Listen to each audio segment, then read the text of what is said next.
So my name is Nicole Smith. I am the event and a communications coordinator for Spark Niagara, and I am so thrilled that you guys are here. We've been doing these weekly webinars since the beginning of April, and we've learned so many great, tips and tricks and information to help improve our businesses or our lives. It's just been great, and we are so thrilled to have you guys join us today and to have Dan Bordnev do his presentation on pitching.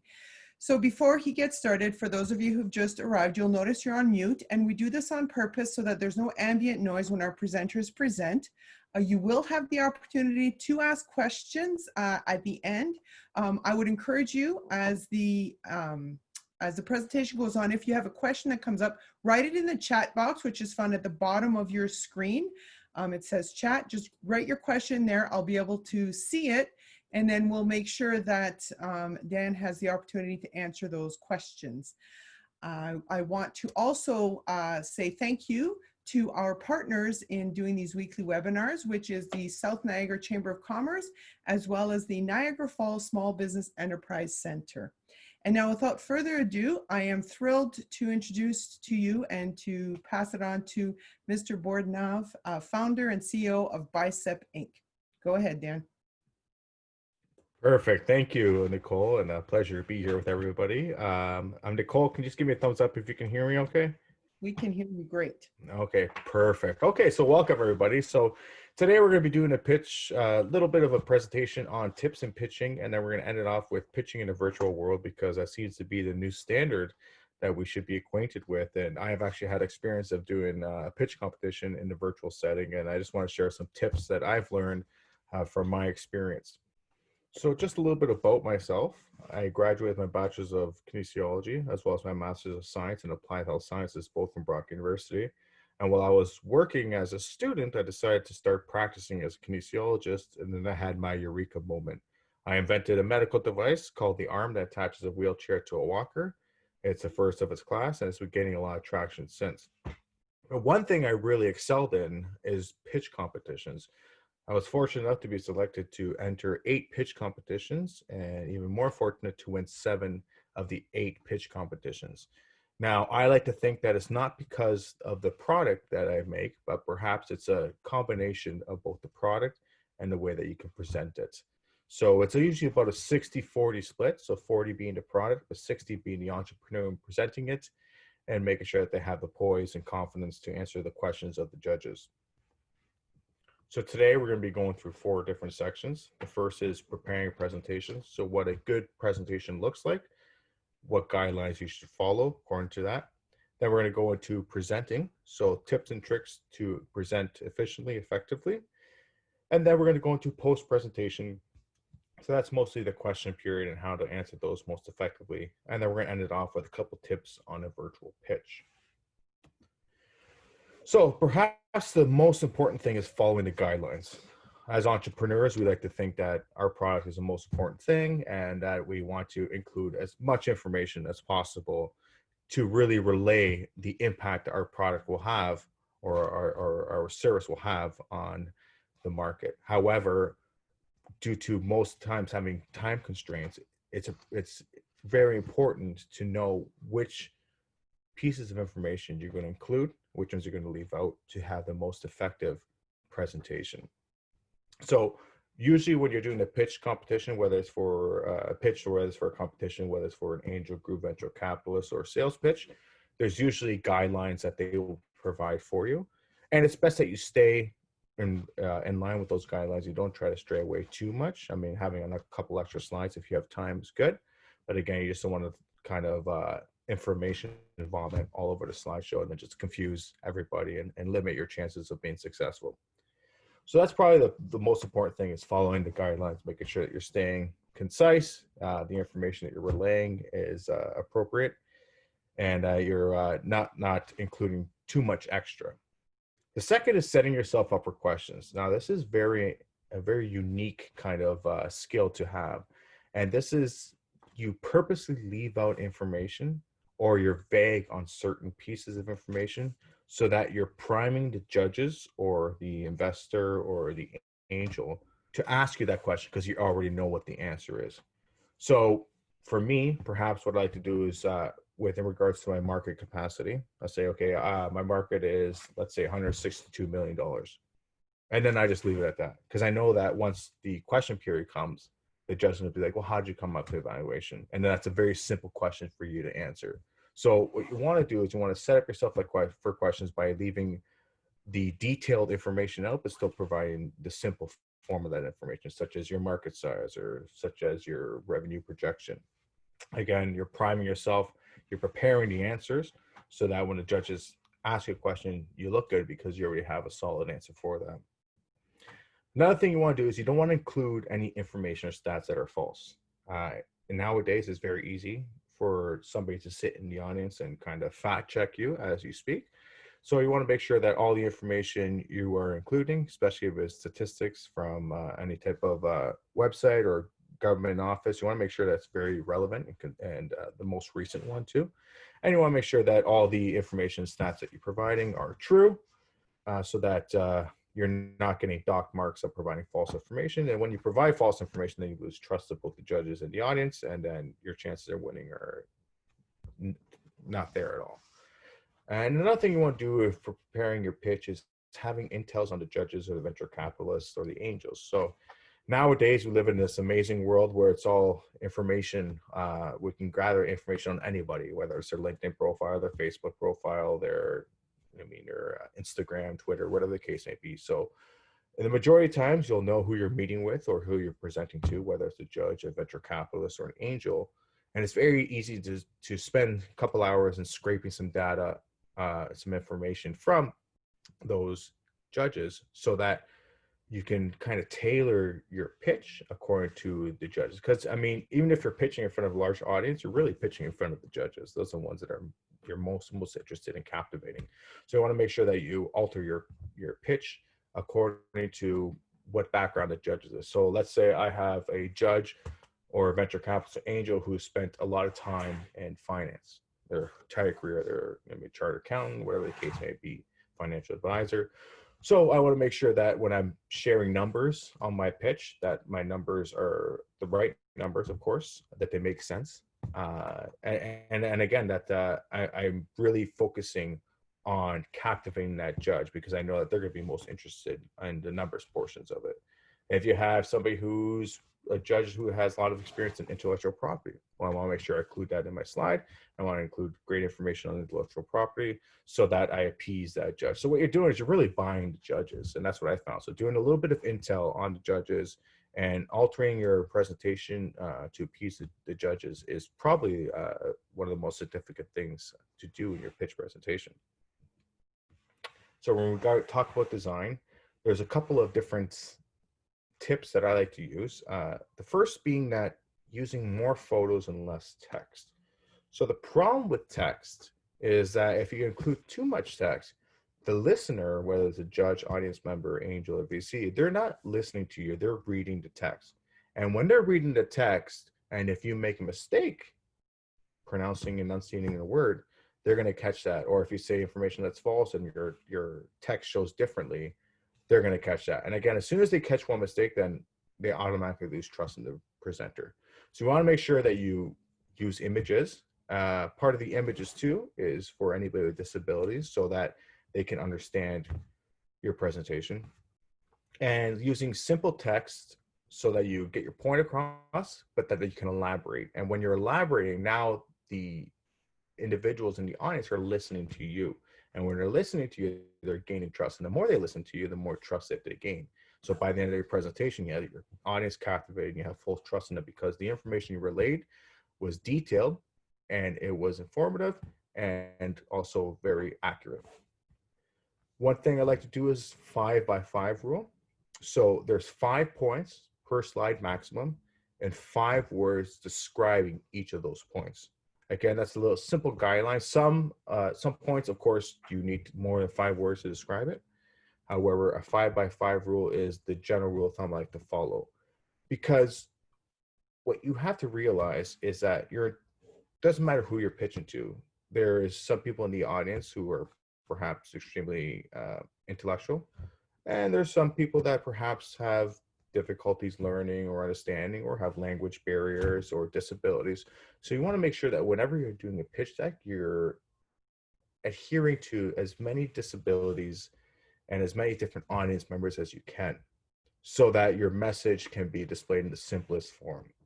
One rule that I've learned in my entire childhood from my dad telling me is the KISS rule, and that's keep it simple, stupid. And that could not make more sense for this type of presentation. You want to keep it as simple as you can, but as accurate as you can too, so that again, you are targeting the grand audience and make sure that the majority of people understand. Some presentations I've seen, fantastic ideas, but they're so high tech that first of all, the judges have a hard time understanding them, and then the audience members are lost. If the audience members are lost and the judges have a hard time, then again, you're just asking for more questions, and you're limiting your chances of winning that investment that you're looking for. A couple things I like to do too is a couple keywords that help me remember the more detailed answer. So perhaps on the slide you're looking at here, distribution network. Well, that's a keyword that helps me. Okay, well, my distribution network is going to consist of 10 distributors across the healthcare system in the first 5 years, and we're going to increase it to 12 in Ontario, whatever the case may be. But just having keywords that will trigger you to expand, and it's a lot easier for you to remember your points when you have keywords as opposed to, say, following a script. Keep it simple. Perhaps, again, we're going to go through this one again, but limit the amount of multimedia and animations that you have in your slideshow. Unfortunately, technology is great, but technology can also hurt you at the most opportune times. So oftentimes I've seen it before where you practice, everything's good, and then you do a presentation, and all of a sudden your video doesn't work. But the video is such an important part of your presentation that now that you don't have that video, it ruins your entire presentation. So limit the use of videos, limit the use of animations. Don't have any slides that have sounds when you're passing through the animation. Again, keep it as simple as you can, because you have to realize that there's different platforms that people use, whether it's Microsoft PowerPoint, Google Slides, PDF, and not all technology transfers well in between each of those platforms. So if you keep it simple, but just including images and icons are one of my favorite because they don't take up too much space, and they're transferable through all different types of platforms. So limit the amount of multimedia animations to do. And then also have a white background with dark letters. Science has showed us that it is easiest to read when we have a white background with dark letters. And that's why if you look at any novel, any textbook you've ever had, it's always been white background, dark letters, because that's the ability for us to distinguish the word from the background. And if we can distinguish it, we have a better chance of retaining that information. So we want to make sure that what we do is we focus on having a white background or dark letters. I've seen it the other way around with the dark background and white letters. However, I mean, you're really putting a strain on the eye when you're doing that. So try to keep it white background, dark lettering, just to stay consistent and to make it more attractive and better retention for your listeners. So practicing. So one of the main things you have to do is stay within your allotted time frame. It's an easy marks, especially if you're doing a pitch competition. It's easy marks to get if you stay within your pitch competition. Within your allotted time frame. Even if you're a minute and a half short, it's better to be a minute and a half short than to be 20 seconds over the time frame. So we want to make sure that when we're practicing to stay within that time frame. We're also not talking faster just to get more information within the time frame. You have to practice. Okay, say, okay, you know what? I was over by 20 seconds. Okay, well, maybe I should eliminate this slide, and I put this slide at the end in my appendices, so if a question comes up, I have the ability to answer with that slide. You want to make sure that when you're practicing within the time frame. You're speaking nice and slow, articulating your words, and again, if you have extra information that you can't fit in, it's okay to put it in the appendices, and if you don't get to it, you don't get to it. Okay. Second is rehearsing. So you always want to make sure you rehearse your pitch, but you don't want to follow a script. That's the worst thing to do, is follow a script. I've seen this done many times. People are presenting, and then all of a sudden they're following a script in their head, and the PowerPoint skips a slide, or they stutter on a word and now they're lost and now they can't get back, and now their entire presentation is ruined because they were following a script, and the entire practice they were following the script, they were doing so well, and then when pressure comes, something happens and they're totally thrown off, and now they're not going to get back. So again, please do not follow a script. That's one of the worst things you could do. Rehearse it, have bullet points, have your keywords, but do not follow a script. Do not read off a sheet if you can. You know your product best. You are the entrepreneur. You should be able to be the person to talk about it without having to read any tidbit information. You should be able to just talk about it like it's your natural language. So again, practice, practice, practice until it becomes natural. Another thing is practice in front of a different group of people. So again, practice in front of experts in the industry, practice in front of experts in different industries, practice in front of the general public, practice in front of your grandparents, practice in front of your 9-year-old niece or nephew, whoever it is. Just practice with different audiences, because first of all, the feedback you get from all these different groups is going to be totally different. The questions you're going to get from all these different groups is going to be totally different. So you're bracing yourself for any type of audience member, any type of judge that you have. So again, practice in front of different groups of people and as much as you can. Another thing I like to do too is practice in the environment you're going to be pitching. So if it's a virtual pitch, again, practice in your office. But if you have the ability, if you're pitching at let's say you're pitching at Spark Incubator, well, go in there and trust the day before, a couple hours before, and just have one run through, just so that you're comfortable with the environment. As humans, whenever we're pitching and there's a distraction, we get thrown off. So we want to make sure that when we already know what the environment is like, whether it's a busy environment, whether you're pitching somewhere that has windows, has cars driving by. So you want to make sure that you're practicing in the environments and getting accustomed to the environment. So when it comes time to do the actual pitch, those distractions won't affect you.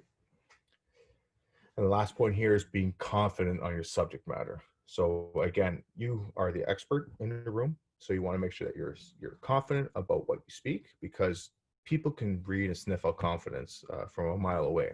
So if you're up there and you're timid and not confident, then what that does is that fuels the judges with ammo, and that allows them to then go into the attack, because they know that you're perhaps a weaker entrepreneur, and what they're doing is they're just testing your resilience because entrepreneurship and being an innovator is not an easy road. So the judges, what they want to do is they want to make sure that you're the appropriate, or if you're an investor, they're appropriate candidates. So you always want to make sure that you're confident in everything that you do. Again, whether that's your pose, whether that's ensuring that you've done the appropriate amount of research to answer any questions. You just want to take all the measures to be as confident as you possibly can, because when you portray that confident, then again, we're going back to that trust. People trust you. That's why when you have perhaps a political figure who's speaking and they're confident, you trust that political figure, whether it's if you have one of your priests or somebody in your part of your church that's a speaker and they're confident, you're going to trust what they're saying just by them showing that confidence. So now we're going to talk about the presenting. So before the pitch, there's a couple things you want to do. Dress code. So unless your pitching is in accordance to your dress code. So let's say you're pitching a construction company, you want to dress up in a construction uniform, that's appropriate. Otherwise, you want to try to dress as simply as you can. My dress all the time is white shirt and dress pants. I can't speak to the females presenting because I've never worn a dress to a presentation, but from what I know is that you want to make sure that whatever you're wearing is something that you would wear in front of the most important person in your life, whether that's your grandparents or your parents. So you want to make sure that whatever you're wearing is appropriate to wear in front of somebody else. Again, this is everything I'm saying here is just my opinion. So please take with a grain of salt. It's just what I've thought and what I've learned from my experiences. I've also had many meetings with pitch experts and gathered all the information. So all the information I'm relaying here is for the last 4 years of getting information from pitching. So again, dress code, I like it simple because as humans, our first, it's just a nature response is to judge, right? That's what we do. Although we don't want to judge, sometimes we judge. So I've seen this done before. I've been a judge on a panel too. Is if you see somebody come out with all this flashy clothes, you're going to take a step back, right? And a lot of judges, they might already have a negative perception of you just based on the way that you look. Unfortunately, it's not right, but it's the world that we live in, and it's human nature, right? So let's say you wear a tight clothing, and somebody's like, well, look at that person all in shape, I wish I was in shape like that, right? So it's just like it's nothing related with you as a person, it's nothing related with your product. It's just that we always, humans tend to judge, and it's more of a subconscious judgment. So again, you want to try to stay as simple as you can so that you avoid any type of judgment and that they focus on you and not your clothes.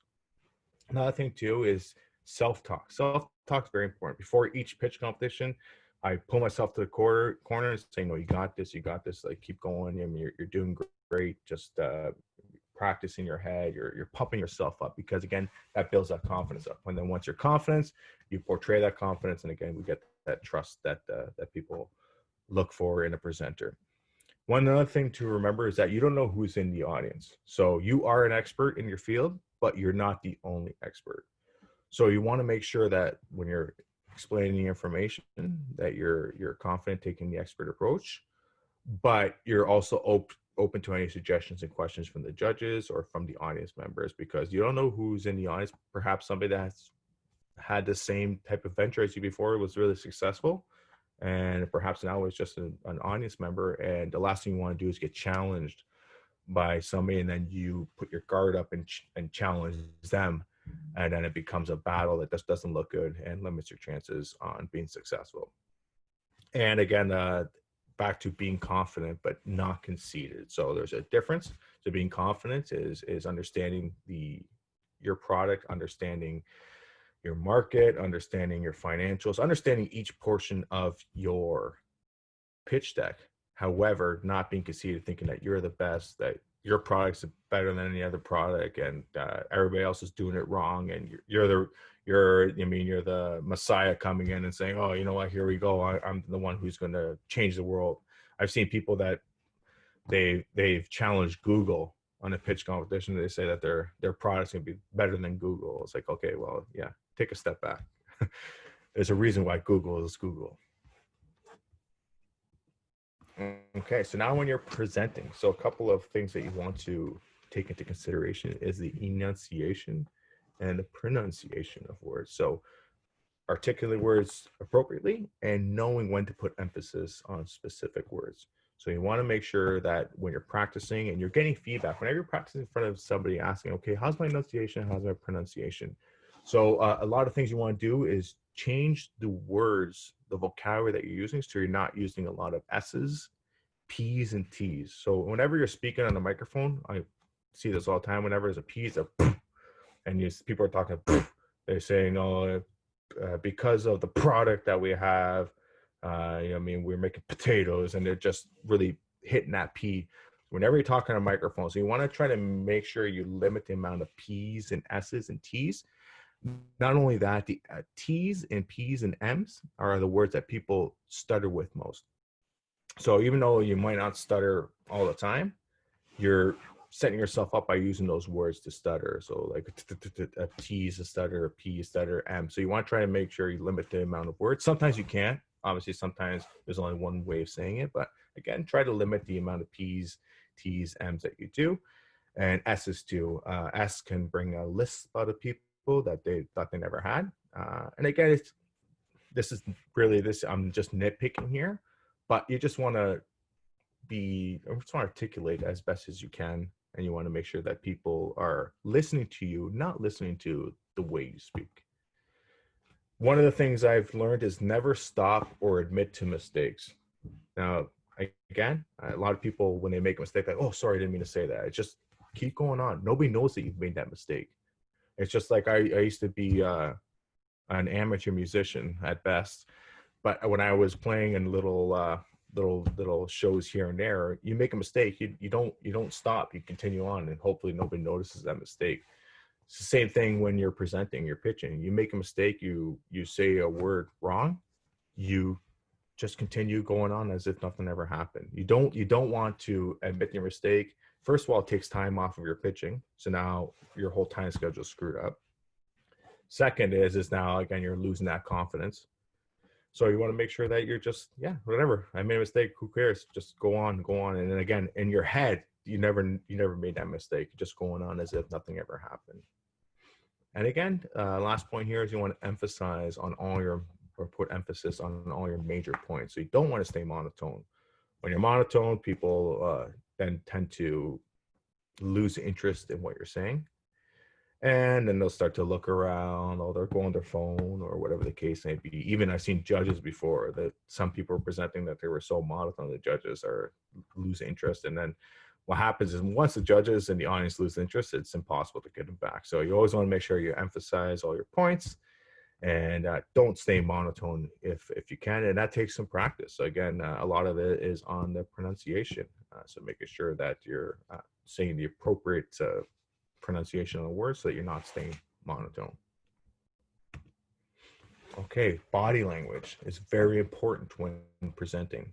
So these are things that I've learned through research. And when I did my master's in motor learning, motor control, as well as human factors, which is a study of design and the way humans interact with design. So a couple of things that I've learned from all my research and time at university is eye contact is very important, but a lot of people get freaked out with eye contact. And I did too. So whenever you have a row of judges sitting in front of you and you have to make eye contact, that's the scariest thing. But what I've learned is nobody said you have to look at the judge's eyes. What I do is I look in between the judges. So I look the person behind the judge, but from the judge's perspective, it looks like I'm staring right at them. So what I'm doing is I'm looking behind them or in between them, because the worst thing you want to do is look at a judge and you're talking about your financials, and then a judge makes a confused face or like this is totally wrong, and now you're locked in with that judge. And you're like, oh my God, this judge hates me. I'm losing this. So, and then it's going to really screw up your whole presentation. So what I like to do is say, okay, I'm kind of looking at the judges, but I'm looking past you. But from what they understand, they think I'm looking at them. So I'm making that eye contact. But if they ever make any facial expressions, I don't recognize it because I'm kind of looking past them. So eye contact is important when you're presenting. So you want to make sure you do that as often as possible. And that's why we try to stay away from reading on the paper, because when people read a paper, they look up, read, look up, read, look up. You're not making eye contact. You're just doing the motion because you have to. It reminds me of when we were in grade school and you're just learning how to present for the first time. You start reading, you're like, the house is red. The car is blue. Again, you don't want to do it. You want to stay consistent. You want to talk. You want to captivate your audience. You want to make sure that people are reading your facial expressions. They're looking into your eyes. They're building that trust again. Talk with one hand. That's a point that I struggle with, but it's probably a pretty important point too. So whenever we talk with two hands, what happens is the audience is following both hands, right? And a lot of people, when they talk, they do this. And what this is a sign for, this is a sign for confusion, right? So it's more of a subconscious thing that we do. We talk about that with our hands, but if that's the case, they perceive that as confusion. So what I like to do is keep one hand in my pocket and talk with the other hand. And then this would allow me to do is this hand now becomes my pointer hand. So if I'm pointing to a slide, if I want to, say, this product is the best product in the world, I'm using that hand to kind of emphasize my point. So using one hand, and people, when you have one hand, they follow only that hand. They're not following both hands. So try as best you can to point with one hand, talk with one hand, and then just use one hand essentially. Staying still. Again, I have ants in my pants. It's very hard for me to stay still, but staying still is important. So again, having a little bit of sway is good. I know some people like to walk when they're presenting, but that's a different type of presentation. A walking presentation is not one that you're following slides. It's either they're following one or the other. Either they're following you walking around or they're following the slides. And if you have a slideshow and you start walking around, people are taking their eyes off the slide and they start following you around. So if you're going to stay on the slide for 5 minutes, then yeah, that's appropriate. But if you have very important information on the slide, like statistics or financials or your revenue or whatever the case may be, and you start walking around, now they're taking their eyes away from the presentation. They're following you walk around. They might miss important information on that slide.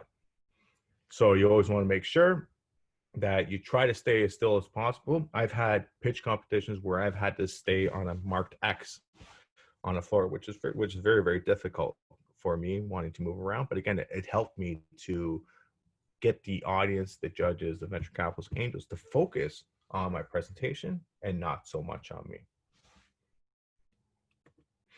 Okay, so now we're going to finish your pitch. Everything went well.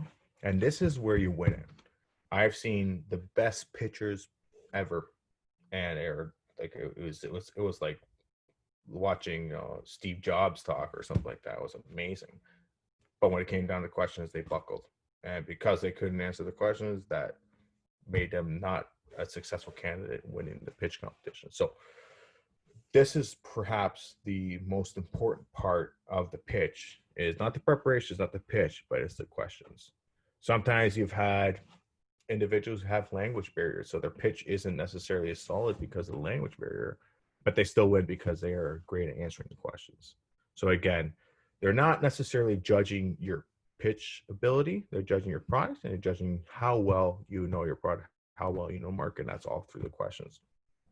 So one thing to do is always wait until the entire question is asked. Sometimes there are 2-part questions, 3-part questions. So you want to make sure that you wait till the judges finish speaking before you answer. So, and if you're like me, where you're hypersensitive to everything around you, and you have a hard time just sitting still listening, it's okay to pull a pad and pen out and write some of the questions down that they ask, or key points of the question, so that when you're answering the question, especially if it's a 3-parter, there's been times where they have 3-part questions, like, what the heck, I didn't even remember what you said the first time. But because I wrote down a couple bullet points, I was able to say, okay, yeah, I can answer this question because I answered part 1, part 2, part 3. So make sure that you listen to the entire question, and you don't get too eager to answer, because it's what happens is you hear a first question, it's like, well, how do you get to market? Well, but to say, how do you get to market during COVID, whatever the case may be. So you always want to make sure that you wait till the entire question is complete before you answer it, so that you're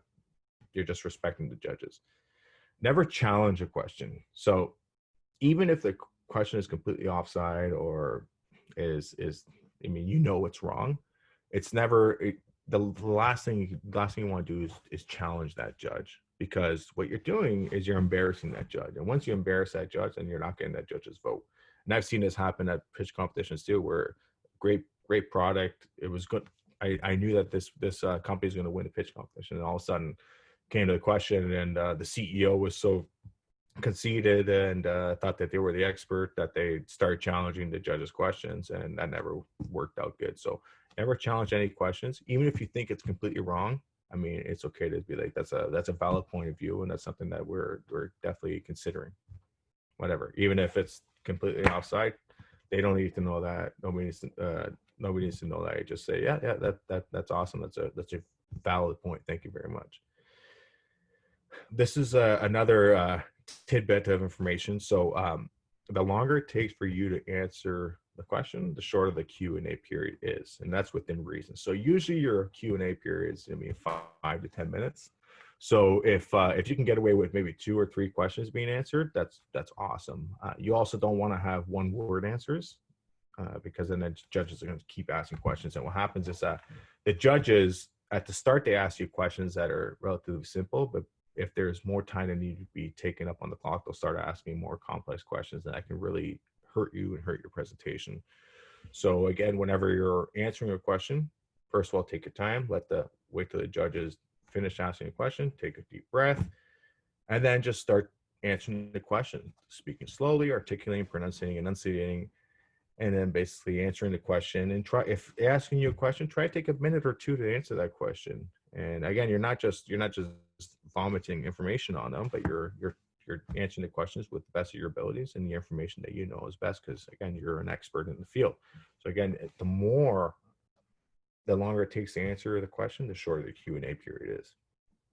And again, be confident with your answer, even if the answer is completely something that you made up on the spot, which again, I'm not telling everybody to make up answers, but again, it's there's a fine line between a completely false answer and kind of more like a white lie. Like, you know what, we just started looking into that last week. Thank you very much. Whatever the case may be. Like, let's say, oh, for me, they're like, have you ever looked at the European regulations for medical devices? They actually, we started doing some investigating. We're not comfortable with it yet, but we started doing some investigating last week on it. Again, have I done investigation? Yeah, maybe I looked it up on Google, but again, I'm not necessarily saying no, I haven't. I'm not challenging the question. I'm just kind of leaving it. I'll say it's a more of a purgatory answer. So you're kind of stuck in limbo there. Say, yeah. I mean, we've looked into it, but I'm not confident enough to answer it. But something that we will investigate further. Thank you. It's a great question. So again, confident. That was a confident answer. Smile, good body language. Okay. Judge moves on to the next question. They're not going to pick you apart unless the answer you provide them is not a substantial answer for them. Cool. So post-presentation, bonus tips. Okay, so this is some things that I've seen happen before, which is really, really cool. So sometimes in the pitch competition, they'll have questions from the audience. So this is a cool way to have a incognito friend be in the audience and essentially ask you a homegrown question. So this is a good way for you to really showcase your expertise in that product, in that subject field. So what happens oftentimes, you set up, you have a friend that doesn't know you, or I mean, that pretends it doesn't know you. And then when it's a question from the audience, that friend comes up, asks you a question, you pretend that's a great question. You take a second to think about it. But I think this is perhaps the best answer. But meanwhile, you have the answer in your head and you nailed it. So if you can place people in the audience that are your friends or family members to ask questions, then it's another bonus for you. Another thing you want to have too, another tactic, is have somebody in the audience record all your questions and answers. This is important for future pitches. Generally, judges will ask similar questions, just using different vocabulary or just a different spin on it. However, if you have the questions already recorded, so oftentimes whenever I pitch, I have somebody in the audience recording my entire pitch on video so that I can go back and say, okay, I did this wrong, I could do this better. And then when the questions come, I have all those questions. And then for future references, I can work on those answers in case I get asked those questions again. So it's important to have somebody record questions and answers so that you just have better success of answering them the following time. And remember, just because you don't win, every experience is a learning experience. So pitch competitions are great for funding and money. However, they're even better for the network and just showcasing. Just because you don't win the $15,000 of pitch competition doesn't mean there's somebody in the audience who is an investor or says, you know what, I really like this, I really want to work with you. And that's your win. Who knows? You can get an investment of $100,000. So just because you don't win doesn't mean that was a total waste of time. I am a big believer in that every experience is a necessary experience, and that fate is a big influencer on those experiences.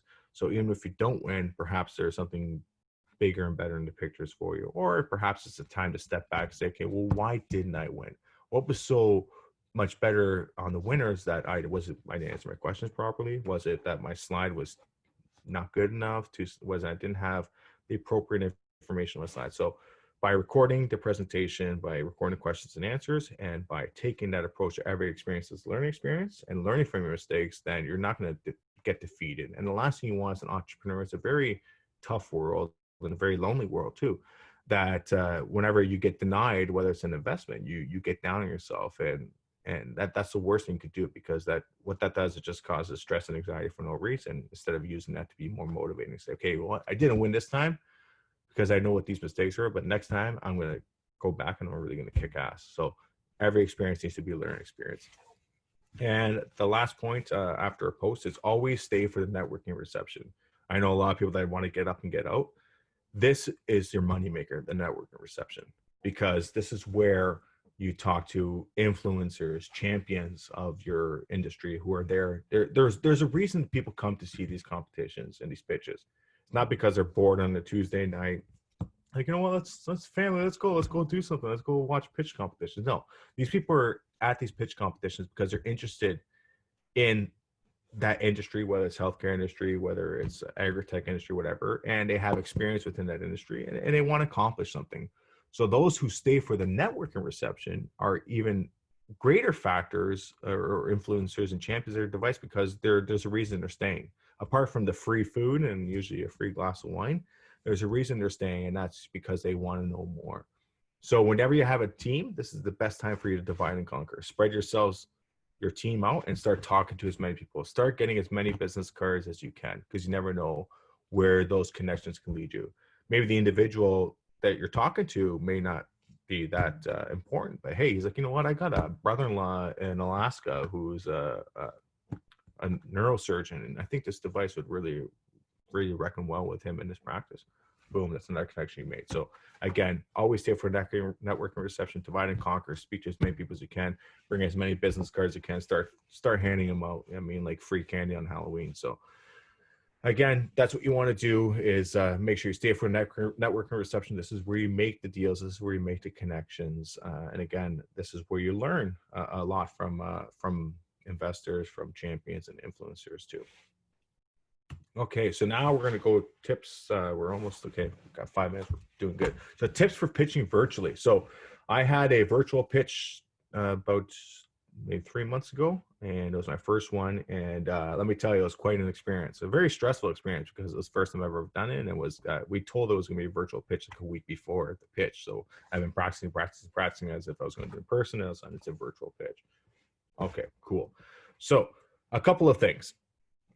If you have a routine that you're going to do for your usual pitch, whether you mean it's okay, I'm gonna make sure that I practice, I go for a walk, whatever. Just keep your routine the same, whether it's in person or whether it's a pitch, a virtual pitch. Make sure it's consistent.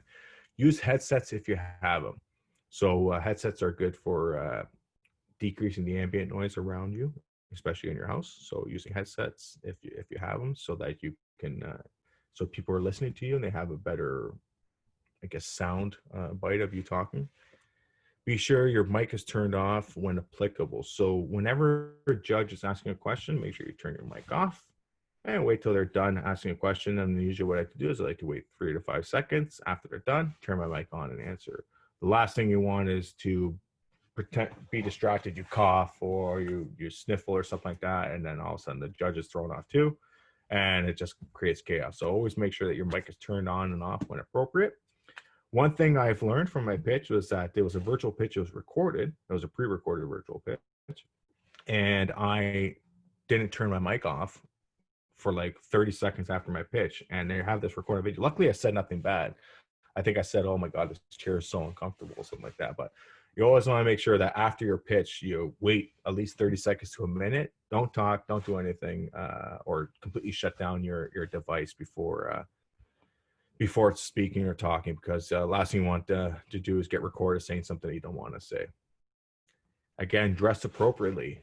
So this is important. So again, same dress code, but be aware of the camera angle. So oftentimes you see people and they're talking like this. You see up their nostril, or oftentimes you'll see like this. If a female is wearing a low cut shirt, again, the camera angle is very important. So you want to make sure that you dress appropriately.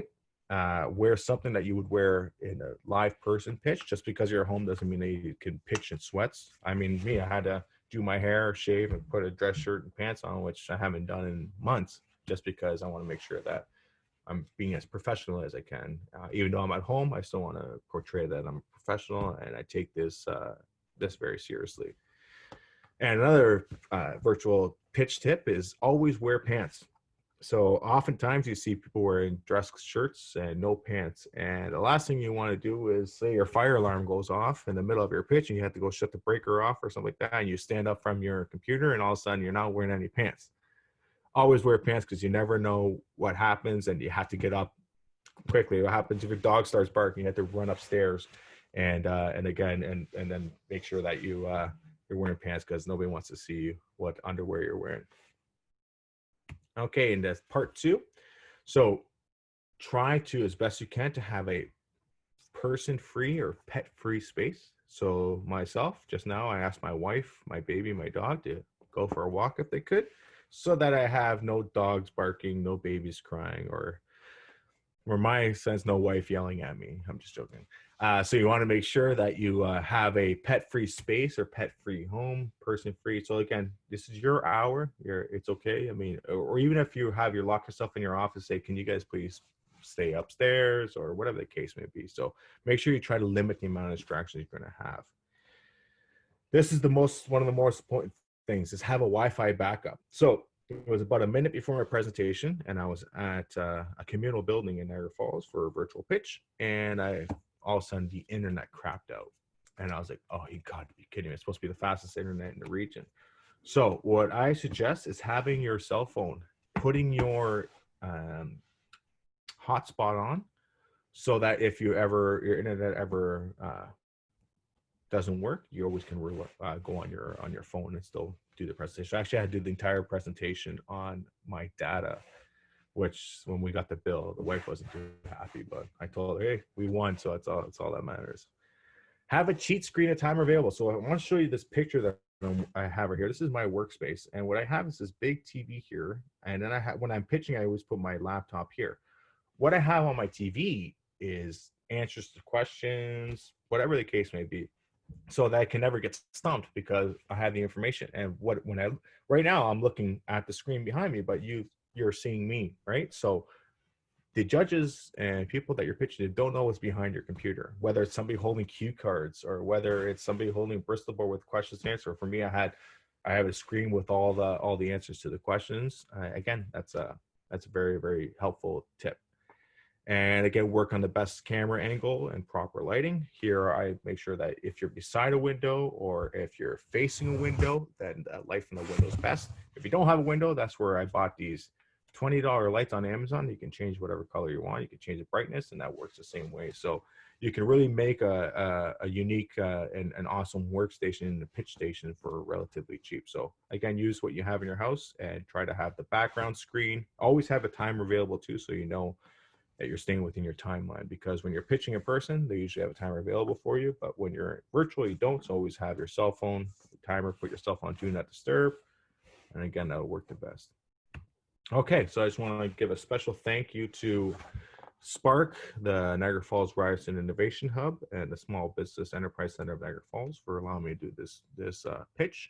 I also want to say that I also work part of Spark as well, and I am a pitch coach for them. So if you're interested in pursuing the pitching avenue and you want some help and expertise, I'd love to sit down and help you. We even have a template. If you're a Spark member, you have a template where you kind of plug and play. I'll quickly go through my slide deck here. So title page, about me.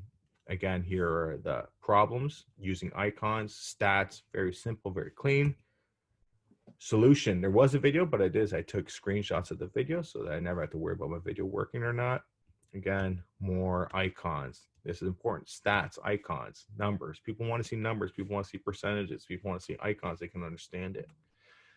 Testimonials are always important. I mean, more icons. I'm just going to fly through this quickly, but basically what I'm just, one thing I really want to show you, competitor slide. You need to have a competitor slide chart showing your product compared to other products.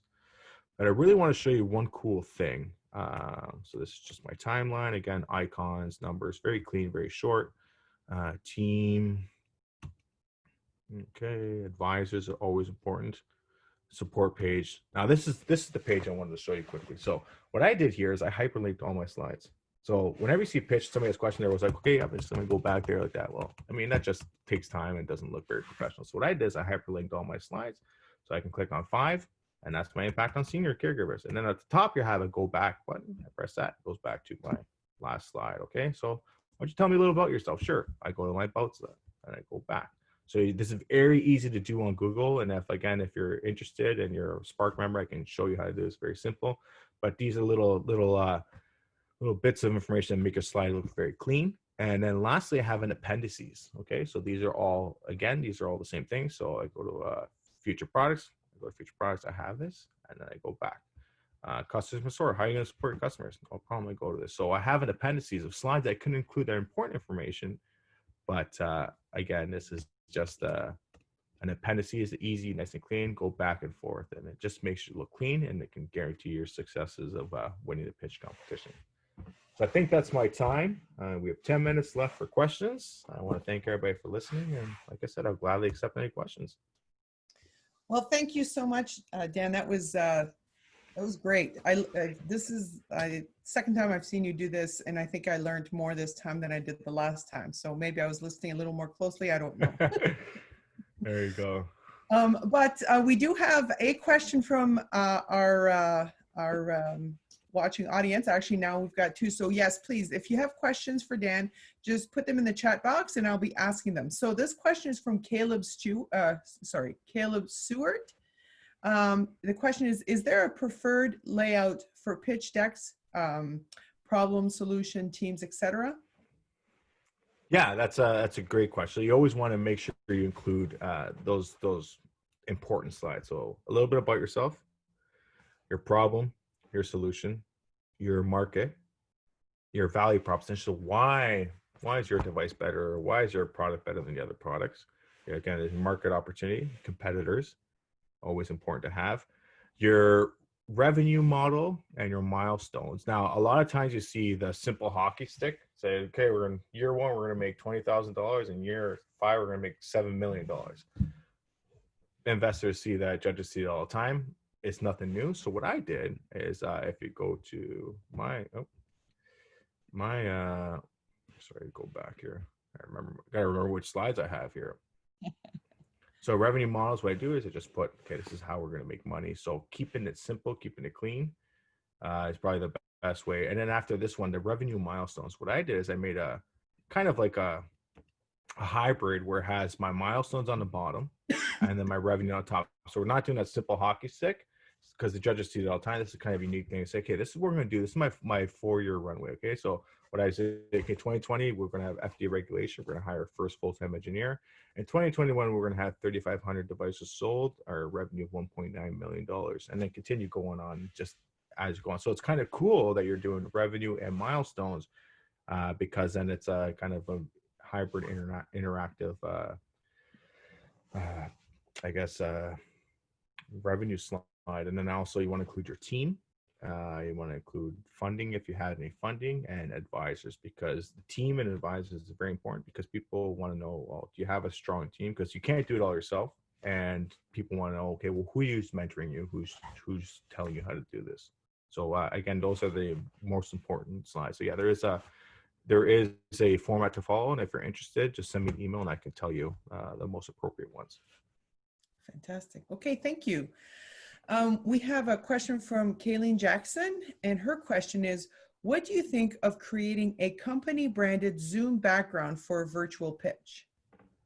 That's really, I just saw that the first time, I think it was yesterday, actually. I really, really like that. That's a really cool design. So what it is basically you just create, some people make an office building with their logo across the office building and it's behind them. I think that's a great idea because what that does, it eliminates anybody looking at your house right now. Like right now I'm in my basement. If you can see, I have my laundry being dried there on my bar stools over there.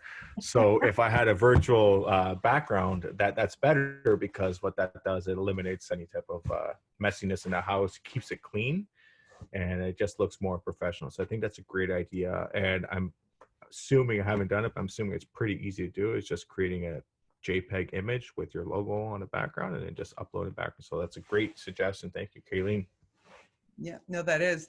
I would say also you got to make sure that you've got the bandwidth to be able to withstand that, because sometimes these virtual backgrounds, you kind of get lost in it. And in a pitch, the last thing you want to do is lose an arm. Yeah, exactly. And make sure that if you have a white background, make sure you're color coordinating appropriately. You're not wearing a green shirt or whatever the case may be. Exactly.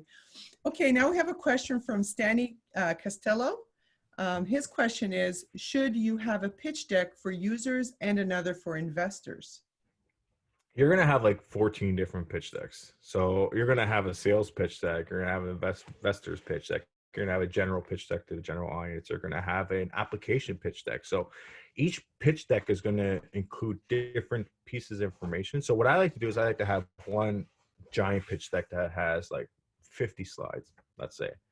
And then depending to the audience I'm pitching to, whether it's judges, whether it's a sales pitch deck, whether it's just a general pitch deck, whether I'm applying to a accelerator, I alter that pitch deck according to what they ask for and what the information is most appropriate, right? So say somebody like an investor or may not necessarily care about my background, right? Because like, okay, whatever, you could be a nobody and still come up this way. So maybe I'll not include that in my pitch deck, right? Or I mean, maybe an investor is very interested in my intellectual property, so I want to make sure that I include intellectual property. So yeah, you're gonna have a bunch of different pitch decks, and you're just gonna every pitch you're gonna do, you're gonna have to create a new pitch deck. And I have a Google Drive with like 40, 50 different pitch decks because every single pitch deck is according to that individual or company I'm pitching to, their expectations as well. So you're always going to have different ones. So yeah, just keep an ongoing pitch deck and just taking pieces out here and there. And I suggest using Google Slides for your pitch decks because it's so much easier for your team members to work on it and share it, and you can continuously update it, and it's accessible from anywhere. As long as that person has internet, you can access a Google pitch deck. Where PowerPoint, sometimes I did a PowerPoint presentation and then I go pitch and like, oh, we don't have PowerPoint, we don't have Microsoft here. Like, oh, shoot, what do I do? Right. So make a PDF version and then have your Google Slides. Okay, that's great thoughts. Unless there's any other questions, that was the last one that we had here. And so if there's anybody else, this is your last call for your questions, and then we'll be shutting her down. Okay, well, there you go. We have it. Thank you again so much, Dan, for your expertise and for all the great information. And thank you, everybody, for coming today and for being a part of what we're doing.